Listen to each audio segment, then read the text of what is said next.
eu sou a Ana e este é o Educação Financeira para a Vida, o seu podcast sobre finanças e espiritualidade. Meu querido e minha querida ouvinte, que bom estar aqui com vocês mais uma semana no nosso episódio número 59. Parece que foi ontem, mas já estamos aí há 50 e poucas semanas trazendo novos conteúdos para você. Hoje, que é muito especial, mas muito especial mesmo, vocês vão ver. Eu vou chamar o membro permanente mais amado do Brasil, Augusto Martins. Olá, Ana Carolina, muito obrigado por essa acolhida. A você que está nos ouvindo, nossos queridos e queridas ouvintes, bom dia, boa tarde, boa noite ou boa madrugada. Vale sempre lembrar, se você está dirigindo, por favor, coloque o cinto de segurança. Se você está na rua, use máscara, álcool em gel, se cuide, porque o corona tá por aí, né? E muito obrigado pela sua audiência. Nos 5 continentes, espalhado em 34 países, aí estão vocês, no seu e no nosso Educação Financeira para a Vida. Muito bem, Augusto. Olha só, gente. O episódio de hoje é de uma série que vocês amam, que faz um tempo que a gente não faz, que é Os Santos e o Dinheiro. E hoje nós vamos ter um convidado muito especial que daqui a pouco o Augusto vai chamar. Mas antes disso, vamos aí lançar um mistério para vocês. Porque hoje nós vamos falar de um santo que é uma pessoa que detém um recorde de canonização mais rápido da história da igreja. É o Ayrton Senna dos Santos. Exatamente. Para os historiadores, ele foi um homem notável no seu tempo, um grande intelectual, né? De quem nós estamos falando, Augusto? Nós estamos falando do Fernando. Fernando? No primeiro episódio que nós lançamos, deixou esse suspense no ar. Quem é esse tal Fernando de Bulhões? É isso mesmo, estamos falando do casamenteiro, daquele que distribuía o pão aos pobres, conhecido também como o martelo dos hereges, Santo Antônio. É isso aí, mas hoje a gente vai falar de Santo Antônio uma perspectiva um pouco diferente do episódio número 3. Se você ainda não ouviu o episódio número 3, Santo Antônio, o dinheiro a serviço da vida, corre lá, viu? Porque hoje nós vamos falar de Antônio, um educador para a vida. Exatamente. E para falar de Antônio nessa perspectiva da educação para a vida, trouxemos um grande amigo. Oba! Marcos Aurélio Fernandes, ele que é natural de Catalão, Goiás, é professor da UNB, Departamento de Filosofia. É uma honra tê-lo aqui conosco. Seja bem-vindo, Marquinhos. Olá, Augusto. Olá, Ana. Muito obrigado pelas boas-vindas, pela acolhida junto a vocês nessa conversa. É um prazer estar com vocês. Nós que estamos muito felizes de receber você aqui no nosso EFV para esse programa tão especial, né? Exatamente. Marquinhos, bem, nós, como dissemos, no episódio 3, falamos um pouco da vida de Santo Antônio, do monge, né, agostiniano Fernando de Bulhões, e queremos dar um enfoque específico em Antônio como um educador. O que você poderia falar para nós, assim, logo de cara, um pouquinho sobre essa dimensão da educação na Idade Média? Bom, acho que é muito importante a gente lembrar que educação, ela está sempre acontecendo, não é? O tempo todo, os seres humanos se educando uns aos outros nos mais diversos ambientes, as mais diversas circunstâncias. Mas, quando falamos de educação, pensamos, sobretudo, na educação escolar, né? E a educação escolar medieval, ela acontecia em escolas promovidas pela Igreja, né? Depois da queda do Império Romano, as escolas passaram para a Igreja, e a Igreja seguiu aquela tarefa de introduzir os novos povos, os chamados povos bárbaros, né, os povos germânicos, na cultura greco-romana. E foi sobretudo nos mosteiros e depois de um certo tempo nas paróquias, nas catedrais, que as escolas foram se desenvolvendo. Até que lá pelo século XII foram surgindo muitas outras escolas também de nível superior, né? E dessas escolas de nível superior reunidas é que surgiu no início do século XIII a universidade, essa instituição que nós temos hoje chamada universidade. Ela tem sua origem na Idade Média, né? No início do século XIII. Era sobretudo através dessas instituições, né? A igreja, por exemplo, na época de Santo Antônio, em 1179, o Concílio do Latrão recomendou que todas as paróquias e dioceses e mosteiros, na medida do possível, tivessem as suas escolas. Uhum. Muito bem, gente. Olha só, que curioso, né? Uma curiosidade já de início para vocês, ouvintes, do surgimento da educação formal que nós conhecemos hoje, né? Foi lá nessa época aí de Santo Antônio. Que coisa mais interessante, né? E é nesse contexto que está inserido o nosso personagem, né? Esse Frei Antônio. Ele foi educado dentro desta cultura, né, da Idade Média, e ali no ensino paroquial ele se formou, estudou com os agostinianos, e indo um pouco mais além, entrando nesse contexto, né, do surgimento ali das universidades, há um certo tabu, né, dizendo assim, os franciscanos, Francisco não era muito afeito ao estudo formal. Esse é um grande equívoco, né, Marquinhos, me parece. É um dado curioso, né, que, por exemplo, duas ordens surgiram ao mesmo tempo, que é a Ordem dos Dominicanos e a Ordem dos Franciscanos, né? E a Ordem dos Franciscanos era uma ordem né, que era leigos e clérigos, e era para um popular, sobretudo, né? Enquanto que a dos dominicanos, sobretudo dos clérigos, né? Uma ordem mais de intelectuais. No entanto, a Ordem Franciscana recebeu uma grande influência de São Francisco, né? Por tempo, ela foi atraindo pessoas de formação intelectual bastante sólida, como o próprio Santo Antônio, que teve a sua formação junto aos agostinianos em Lisboa e em Coimbra, né?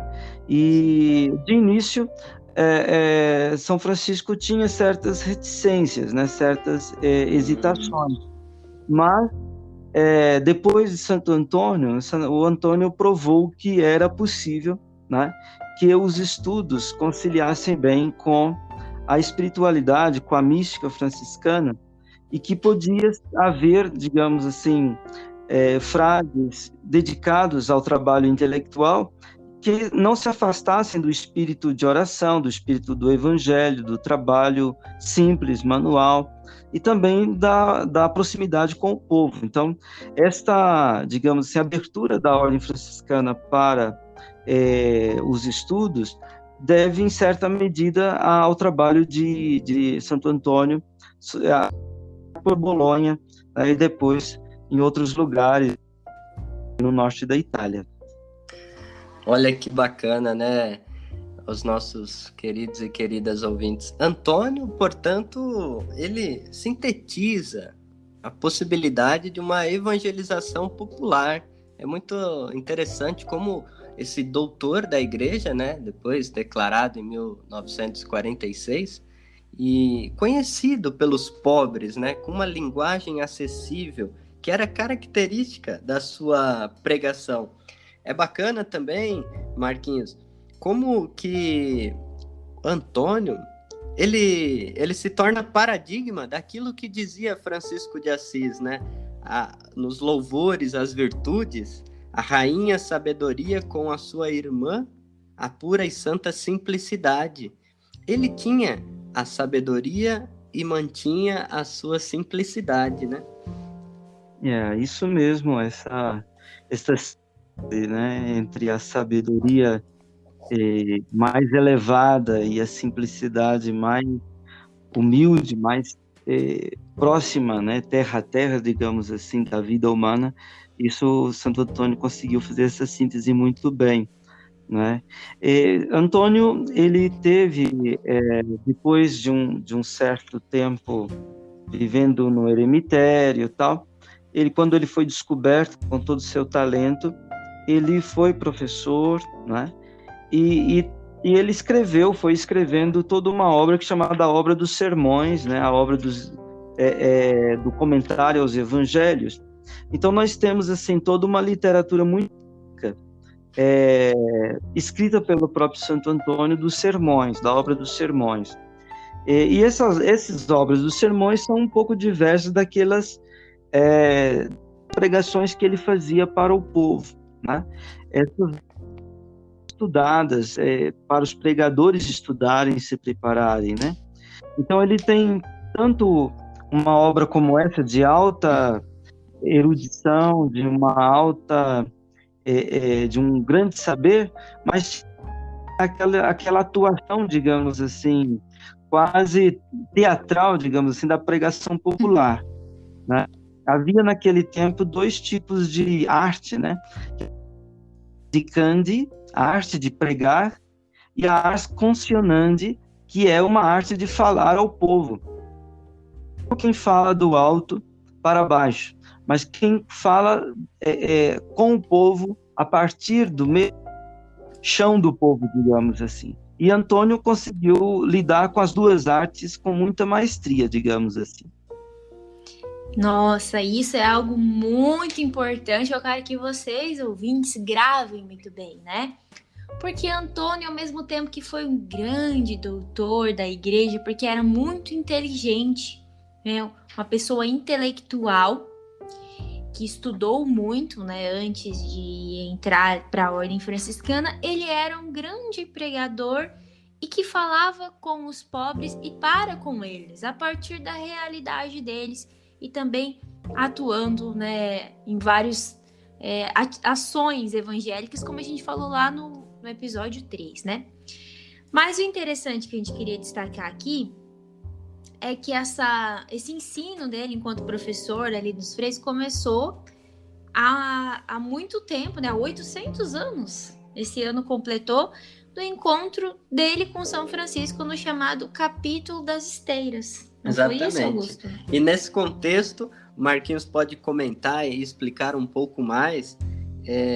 Francisco escreve um bilhete para ele, chamando até de meu bispo, e diz: desejo que ensines a sagrada teologia aos frades, desde que, como você comentou, né, Marquinhos, nesse estudo não extingas o espírito da santa oração e devoção. Isto. Esse bilhete é famoso, né? Considerado autêntico. É interessante se chamar de meu bispo, né? Há uma, digamos assim, de cunho mais que os teólogos, né, tinham contatos como os bispos, né? Mas eu gosto de uma o significado da palavra bispo, né? Em grego é episkopos. Significa aquele que vê a coisa do alto, né? Como, digamos assim, está numa torre que vê o que acontece na cidade ou fora dos muros da cidade ao mesmo tempo. Alguém que é ampla e ela é profunda das coisas. Então, para Francisco, né, Antônio, que tinha esse conhecimento muito elevado das Sagradas Escrituras, né, e uma vida muito de santidade, né, podia ser chamado com esse título, né, de meu bispo, mesmo ele não sendo bispo, né? Sim, olha só, outro ensinamento muito legal, né? E ali nasce, portanto, né, as escolas de teologia franciscana, o ensino, e que era muito fundamental, né, Marquinhos, naquele contexto de clérigos, que depois foi regulamentado no Concílio de Trento, né, o ensino teológico aos padres e também ao povo, né? É bacana notar que Francisco de Assis, no seu testamento, ele faz essa reverência, né? Devemos honrar e respeitar os teólogos que nos ministram a palavra. É bacana, né? Do ponto de vista da educação financeira para a vida, nós aqui, a reverência aos educadores. De fato, essas palavras como palavras de vida, né? Dizia São Francisco, né? Francisco era muito importante que aquilo que era ensinado, que aquilo se traduzisse em vida, né? Em obras, em frutos, né? Então, o verdadeiro, digamos assim, mestre que ensina a palavra divina é aquele que põe em prática essa palavra na vida, né? No dia a dia, né?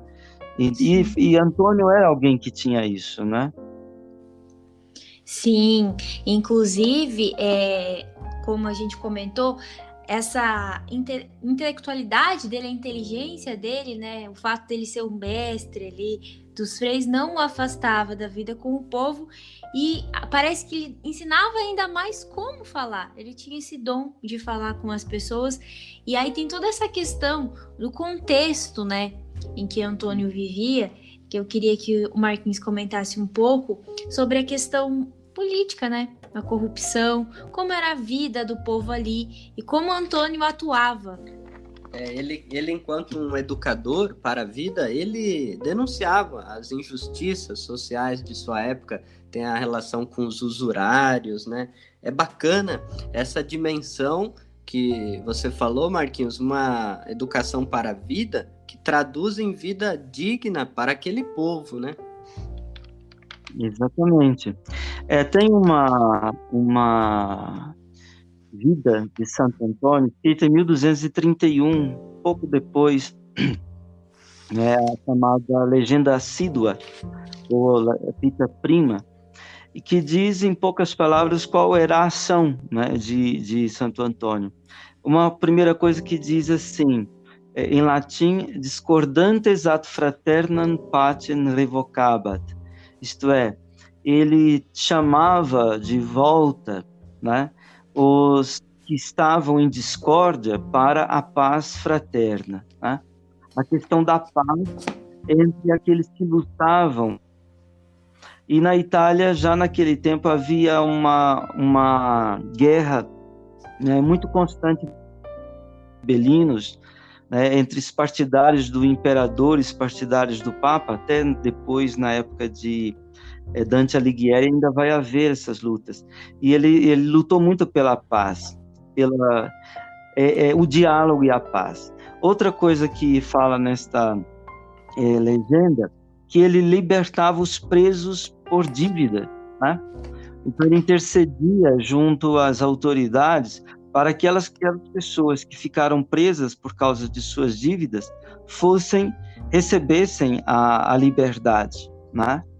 A outra coisa, que ele lutava pela restituição das usuras e pelos bens obtidos pela violência, né? Havia uma luta muito grande contra a usura, né? O abuso, né? Digamos assim, no lucro, né? Porque se perguntava como é possível alguém querer comprar e pagar o tempo, né? Digamos assim.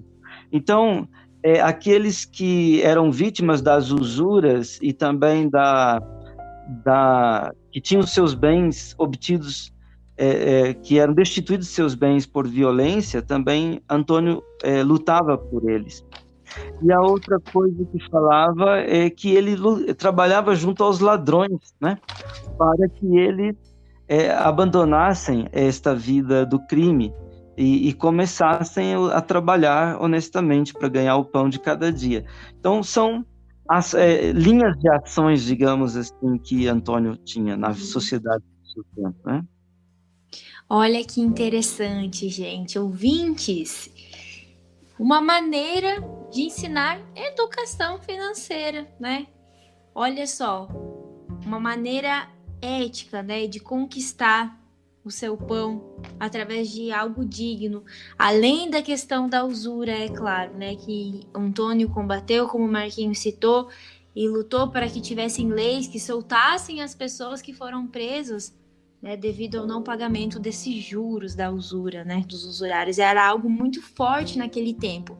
Lembrando que a gente está falando quando estavam renascendo as cidades, começando o comércio naquele tempo. Tinha muitas pessoas pobres, era muita pobreza.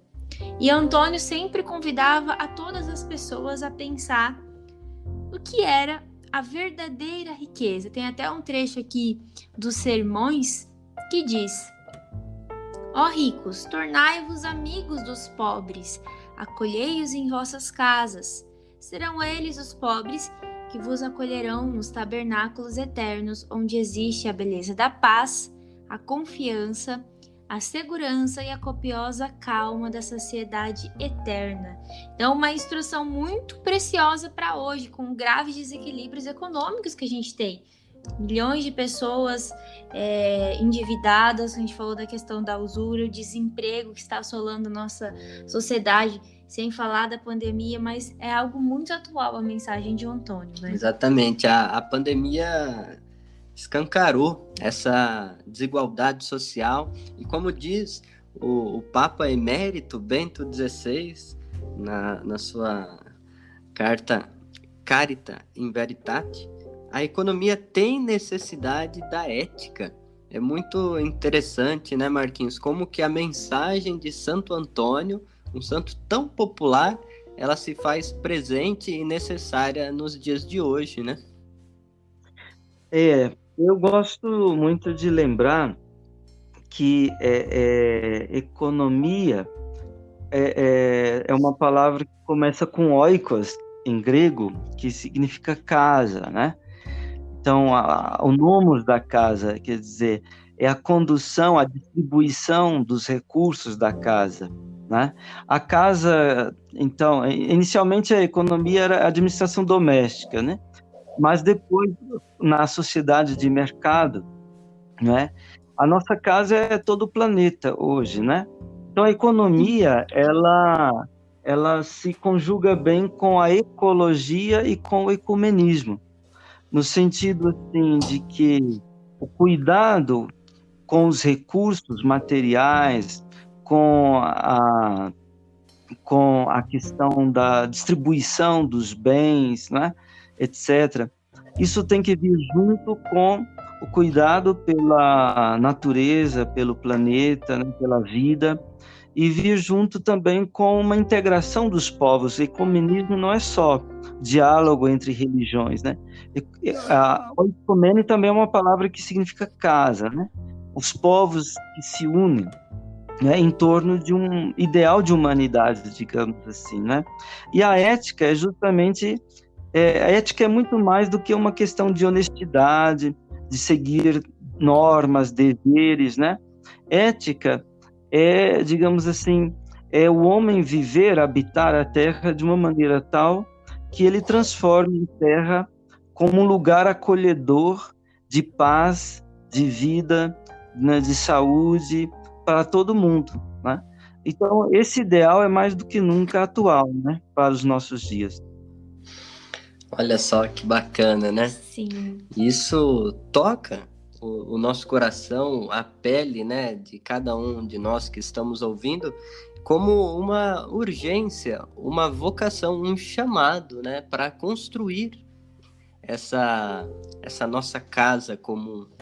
E com o Antônio nós podemos aprender algo que a gente leva muito a sério aqui na Educação Financeira para a Vida, né, gente? Que é a questão da educação popular.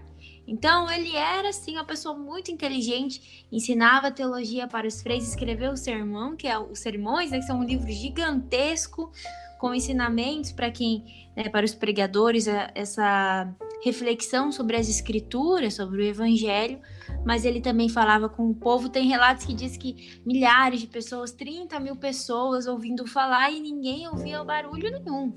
Era todo mundo prestando atenção nele, porque ele falava para o povo e também estava perto, fazendo o seu trabalho pastoral, né? Com as comunidades, principalmente com as pessoas que mais precisavam naquele tempo.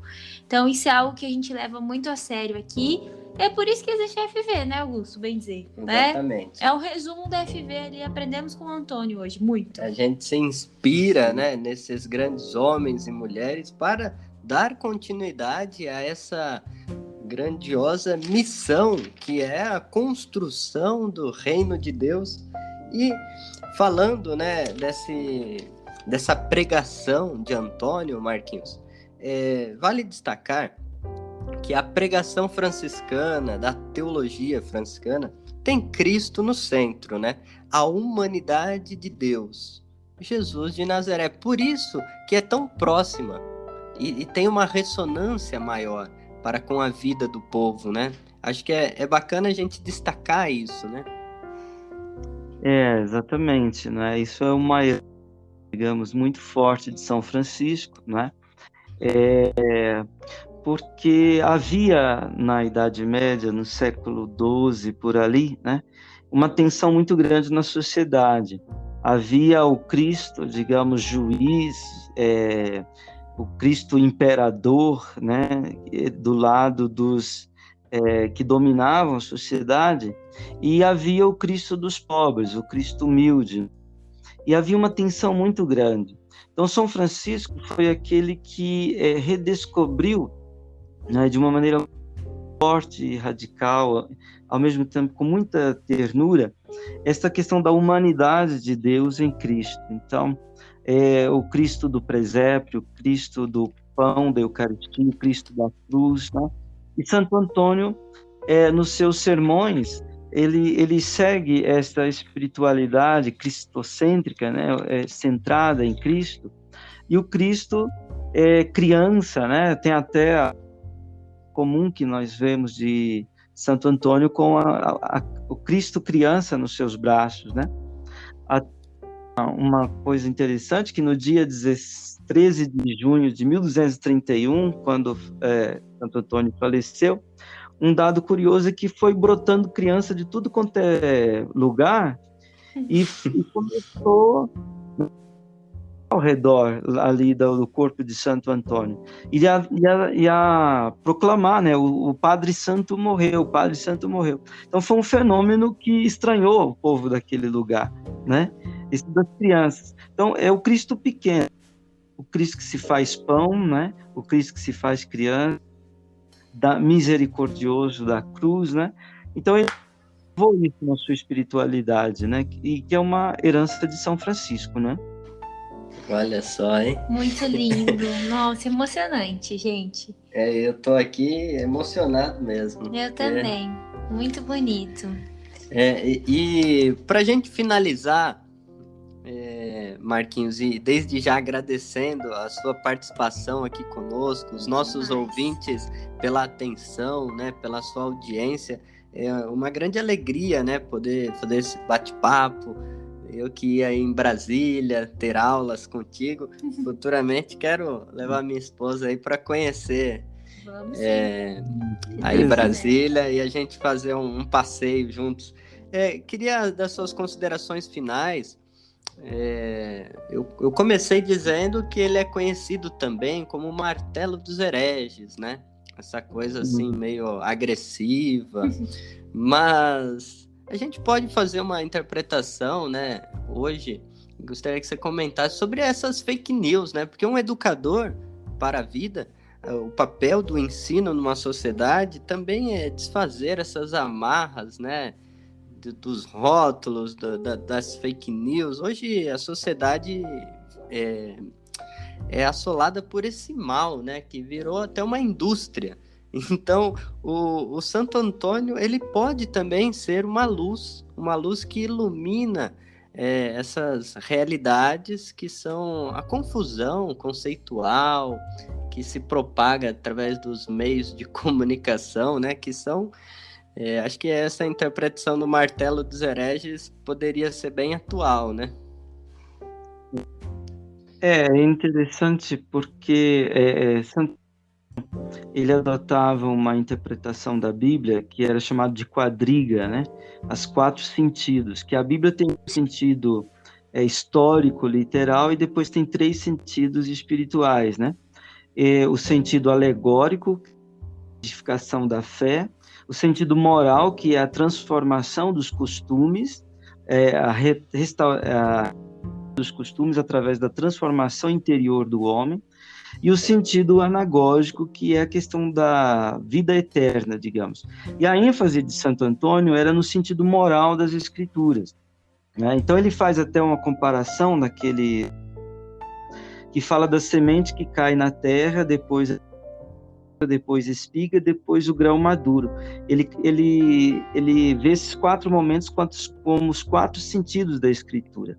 E quando ele fala dessa transformação dos costumes, né, ele dá ênfase na doçura da palavra de Deus que penetra do coração.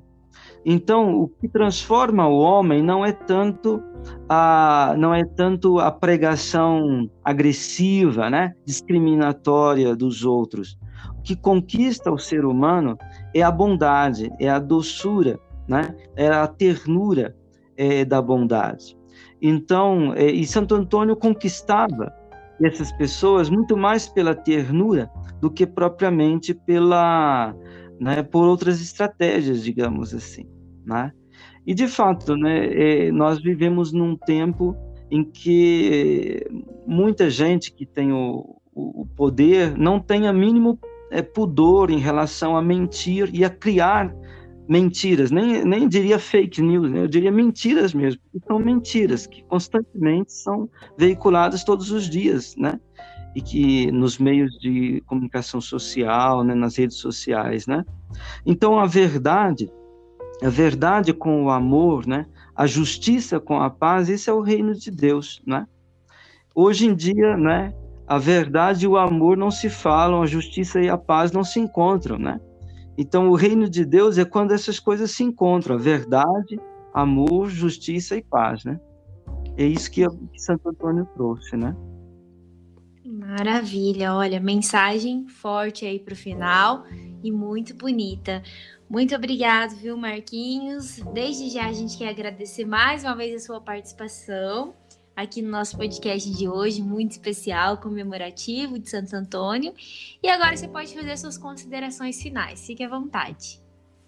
Então, eu que quero agradecer a oportunidade e desejo que vocês sigam com esse belo trabalho. Eu sei que está inspirado na economia de Francisco, né, aquilo que o Papa Francisco vem conclamando, né, a gente a caminhar para uma economia bem mais solidária, justa, fraterna, que não seja regida unicamente pelo interesse do lucro, não é, da exploração, mas que crie fraternidade, né? Eu acho que é um trabalho muito importante esse, né? Muito obrigada, de coração. Agradecemos, né? E quando pudermos nos encontrar, partiremos para Brasília. Se Deus quiser, em breve. Em breve estaremos lá. A vocês que nos ouviram, gostaram desse episódio, divulgue para os seus amigos, para a sua comunidade e espalhe a palavra, né?